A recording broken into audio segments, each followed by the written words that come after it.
अस्सलामुअलैकुम वरहमतुल्लाहि वबरकातुहू। रमज़ान प्लानिंग।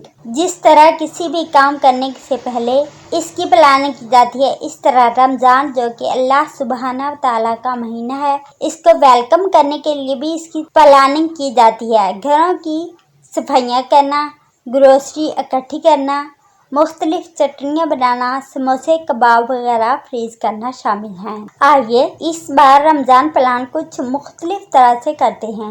रूहानियत हासिल करने के लिए 3 चीजें बहुत जरूरी हैं: कम खाना, कम सोना, कम बोलना। रमज़ान में नींद और खाना तो कम हो जाता है, जहाँ तक बोलने का ताल्लुक है तो इबादत और जिक्र अज़कार में मसरूफ रहने से इस पर भी काफी हद तक कंट्रोल आ जाता है। अब बात है रूहानियत की, तो अल्लाह सुब्हाना व तआला का फरमान है, रोज़ा मेरे लिए है और मैं ही इसकी जज़ा दूंगा। सोचने की बात है ना प्यारी बहनों, जिसका नाम खुद अल्लाह सुब्हाना व तआला देगा, इसकी तैयारी कितनी शानदार होनी चाहिए, कितनी मेहनत दरकार होगी। आइए कुछ चीजें प्लान करते हैं। सबसे पहले अपना टाइम टेबल बनाएं कि हर काम को प्रॉपर वक्त मिले और बेहतरीन क्वालिटी, ख्वाह वो अल्लाह सुब्हाना व तआला का जिक्र हो, घर का काम हो, नेकी या भलाई का कोई भी काम करें परफेक्ट हो। अपनी नियतों को खालिस कर लें। जो भी नेकी का काम करेंगी बस अल्लाह की रजा के लिए होगा। कुरान पाक बाकायदा मुकाबले से गिन गिन कर पढ़े जाते हैं। प्यारी ईमानी बहनों, नाजरा कुरान तो अल्हम्दुलिल्लाह हम सभी ने पढ़ा हुआ है। इस रमजान इसका हक अदा करने की कोशिश करें।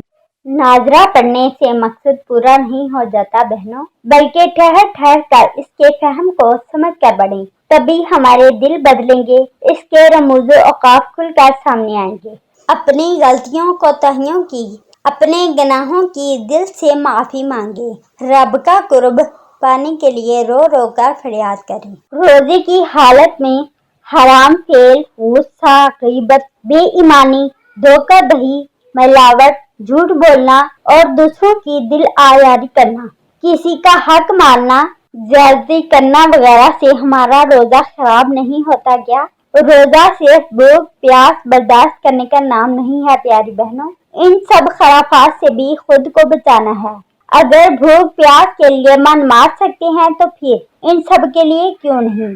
जो रिश्ते, जो लोग, जो प्यारे आपसे नाराज हैं, इनको मना लें, राजी कर लें। खुद किसी के दिल आजादी का शिकार हुए हैं तो माफी का इंतजार किए बगैर रब की खातिर इनको माफ कर दें।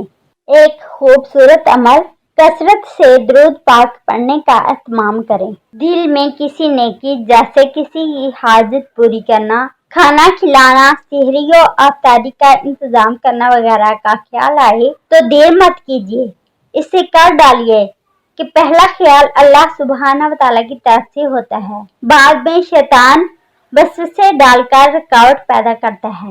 एक ट्रेंड बहुत चल पड़ा है, रातों को जागना, दिन को सोना। हालांकि जाग कर भी हम दुनियादारी ही कर रहे होते हैं, न जाने हम कब समझेंगे।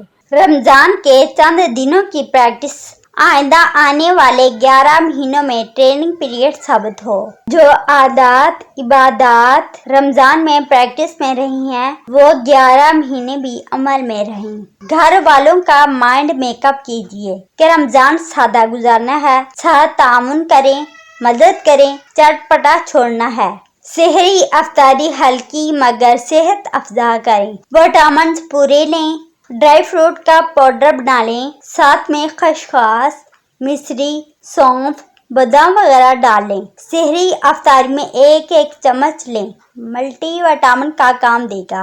काम काज के दौरान अल्लाह का जिक्र करते रहें। नमाजों को शऊरी तौर पर पढ़ें, तर्जमा याद करें। अल्फाज समझ में आ रहे हों तो न सिर्फ खुशबू पैदा होगा बल्कि इबादत का लुत्फ भी दुबाला हो जाएगा। अल्लाह सुब्हाना व तआला से दुआ है कि वो हम सबको रमजान की सआदतें नसीब करे, सेहत अता करे, हमारे वक्त में बरकत दे और हमारी टूटी फूटी काविशों को कबूल कर ले। आमीन सुम्मा आमीन।